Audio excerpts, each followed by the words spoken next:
Hi, my name's Rebecca. I'm from the BizCrowd stand over there. Welcome to the BizCrowd Theatre. We've now got Adele Ghantous with us from Lapis Angularis. She's the director there, and she'll be talking to you today about breaking down silos across marketing operations. So I'll introduce Adele to you now. Thanks very much, Adele. Hello, everyone. Can you hear me well? Good. Thank you. Well, welcome to today's session. We will be talking about how to use marketing operations to break down the silos in marketing. Before I start, though, would anyone want to take a try and tell me what they understand marketing operations to mean?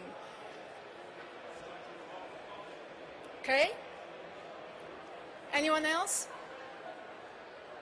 Well, I hope by the end of today's session, you will have a good understanding of what it means from an industry perspective. And what we will be covering today is we will look at the challenges that marketers are facing in this increasingly complex landscape. I will then present a framework of how you can create an integrated and efficient organization. And we will close by looking at some of the benefits you can get from that. In terms of the new reality, many of you may have seen this slide. Marketing is exploding. The role of the CMO used to be much easier before the digital age. Information used to flow in one direction, from the brand to the consumer.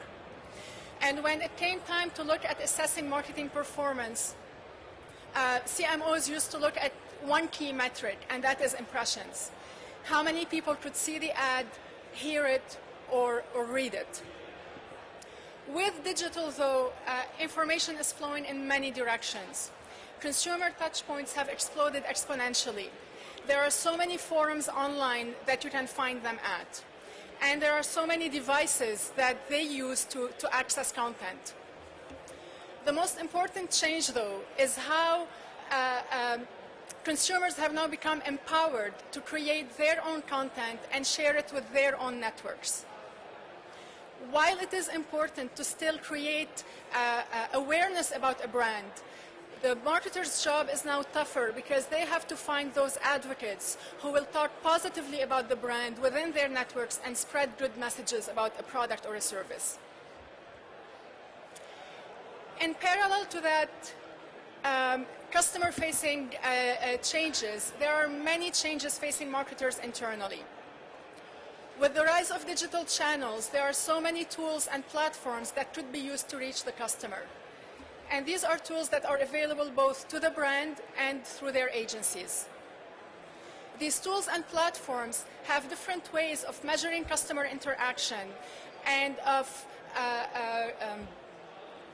looking at campaign performance.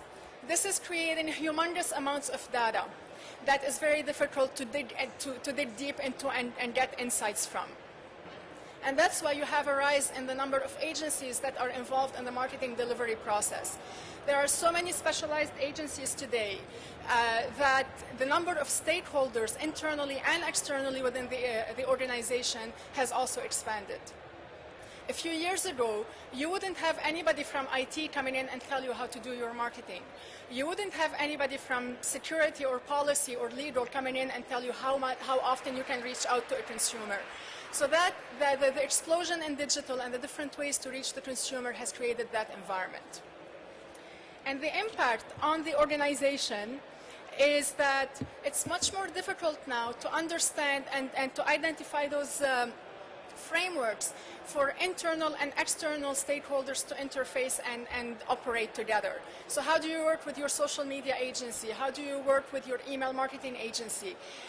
That is creating a very siloed organization. And that's making it more difficult for the marketer to operate effectively, cost efficiently, and within policy. The most important change, though, is that marketers are less able to understand their marketing return on investment. When digital came about, the promise was made to the board that with digital we can track, with digital we can be accountable. But with so many tools and so many agencies interpreting the results in these tools, this is becoming a challenge. And it's actually harder to prove that digital drives conversions. In parallel to that, the cost of acquisition is also increasing. In a minute, I'll be walking you through an example that most of you may probably see in your day-to-day life. But before we do that, let's take a look at how, in an ideal world, an organization can act in an integrated way. Every company or every board will start by setting up the business objectives. These business objectives will be translated into all sorts of strategies. For our purposes here, we are looking at marketing strategies. The thing is, though, with the rise of awareness about how you can use customer data and how often you can reach out to the customer, there are some policies that will actually put a bit of a constraint on how elaborate the strategies can be. That's not a bad thing. That's actually really good. Because understanding what the policies are will help you identify what are the technology platforms that you can use to reach that consumer. Once this is done and the ideal organization, you can go in and start designing processes that take into account the workflow in the system as well as the policies and the strategies. So when it comes to actually delivering a campaign, those people at the bottom of the chain who are executing the campaign, they don't have a visibility to objectives, they don't have visibility to strategies and policies. These are handled by the higher level management. What they have visibility to is a process and a tool to go in and deliver their campaign.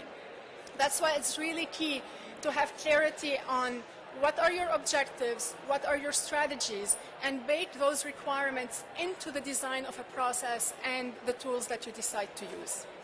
If that happens, the organization will be operating like a well-oiled machine. That being said, that doesn't happen all the time. Reality is quite different. You will still have a board that is defining objectives that look clear, concise, and simple to implement. Then your senior management and marketing and the agency executives will sit together and start looking at what the strategies should be. This simple, clear, concise box is now looking like a very colorful, elaborate package with lots of bells and whistles. People start to doubt, are we able to deliver that? Do we have the right resources to do it? Nobody wants to go back to the board and say, no, we cannot do it. So they continue. The strategy is converted into a marketing plan with a set of activities and a schedule for the next 3, 6, or 12 months.